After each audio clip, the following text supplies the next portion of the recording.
Quick question. What do your gym membership and your bank account have in common? They both need to be worked out to stay fit. But when was the last time you actually gave your wallet a good workout? Imagine if every dollar you saved started lifting weights.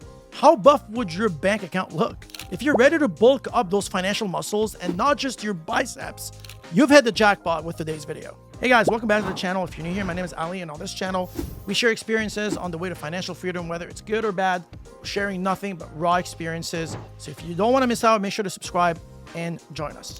Now, do you have a paycheck routine? Have you ever caught yourself wondering what you actually do with the money that you earn from work? Like, where does it actually go mostly? In this video today, I'll share with you exactly what I do when I get paid and show you how you can double down on your paycheck and make it bigger than what it actually is. Okay, so right off the bat, when that paycheck hits, it's game time. I pull out my most official looking notepad. Now here's where the critical and sometimes the brutal honesty session begins. I draw a big line down the middle of the page. On one side, it's needs, on the other, it's wants. Needs are the essential, the non-negotiables. These are the things like rent, mortgage, utilities, insurance, and groceries. Yes, it's those boring things that ensure that you don't end up under a bridge talking to pigeons. The wants. These are the thickier ones because sometimes my brain tries to convince me that premium coffee every morning is a need. Spoiler alert, it's not. So wants include things like Netflix subscription, dining out, latest gadgets, or a gym membership, for example. It's like a financial party, except that I'm the only one invited. I highlight expenses like I'm marking up a high school essay, really getting into what I spent and why. This process can be eye-opening, honestly. So you might discover that what you thought was just a few bucks on a coffee each week is actually a small fortune. Or that subscription box that magically appears at the end of each month. Yes, I mean, that adds up. Now, once everything is laid out, I ask myself a question for each want. Sometimes the answers are surprising, and I find opportunities to cut back without feeling like I'm sacrificing joy. Once I've separated the superheroes from the sidekicks of my budget, it's time to focus on the needs. First up, I list all my fixed costs. These are the usual suspects: rent or mortgage, electricity, water, internet, and car payments if you have one. For instance, can I get a better deal on my mobile or internet plan? Comparison shopping isn't just for Black Friday, folks. I always make sure that I'm not over-insured or paying for coverage that doesn't make sense. Every year I give these policies a checkup to see if they still, fit my lifestyle. Because the only thing constant in life is change and taxes, unfortunately.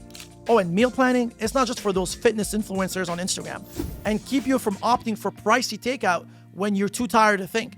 But a pizza made at home is usually cheaper and has way more toppings for free. Do you really need a gas guzzler? Or could a more fuel efficient model cut down your monthly outgoings? Or even, better, is public transportation an option? Sometimes swapping a car ride for a bus or train trip can save you more than just money. It can save the environment too, honestly. Again, it's not like it'll make or break. So once I've reviewed and potentially adjusted these fixed costs, I calculate my total for the needs and compare it with my income. The goal here is to keep this figure below 50% of what I bring home, which is challenging but definitely doable with some tweaks. This isn't just about making ends meet, it's about making your money work smarter so you can breathe a little easier between paychecks. After we've tackled the necessity, it's actually my favorite part because it's like building a fortress around your future self. And who doesn't want to be financially untouchable? So how do I make saving not just a core, but a victory lap for every paycheck? So first off, I treat my savings like a bill that needs to be paid, straight to my high yield savings account. Because if my money were to sit, might as well have it do some heavy lifting too. Think of it as putting your cash in a gym for money. It doesn't just sit there, it grows muscle.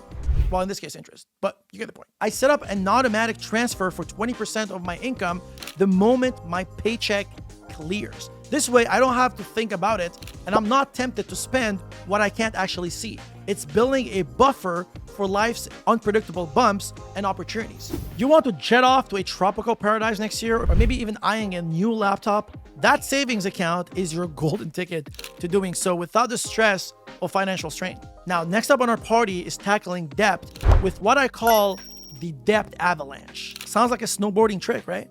Well, it's even cooler.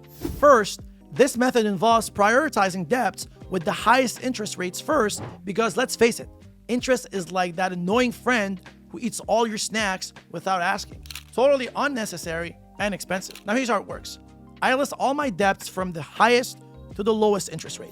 Well, the goal really is just knock out the big guys first. Every payday, I allocate a fixed percentage of my income to chip away of these debts, starting with the most expensive. It's honestly just incredibly satisfying to see those numbers drop faster than my motivation to go to the gym in the winter. And with each debt that disappears, I get a little boost. It's like leveling up in a game, but instead of points, I earn financial freedom. It's because, they're like the Buffett of the investment world. Diverse, well-rounded, and honestly, just cost-effective. They allow me to dip my toes into the stock market without really putting all my eggs into one basket. I usually use a tax-advantaged account, like for example, a Roth IRA, or for example, like a stocks and shares ISA if you're in the UK. These accounts are fantastic because they come with tax benefits that can turbocharge your investment returns over time.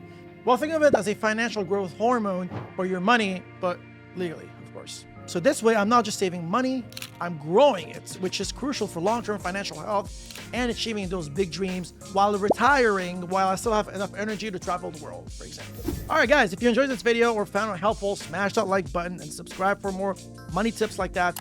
Also, let us know your thoughts on the video in the comment below. Also, if you haven't heard, guys, I'm starting a podcast channel called Breakthrough, where I sit down with actors, entrepreneurs, other creators, and we share our journey, whether that's making money and, or getting our dream roles on films, whatever it is, like really like any sort of dreams that we're aiming for. We just sit down, we talk, we have a good time. So make sure to catch it. You'll see it on screen right now. Click on that, subscribe, join, and I'll see you guys in the next video.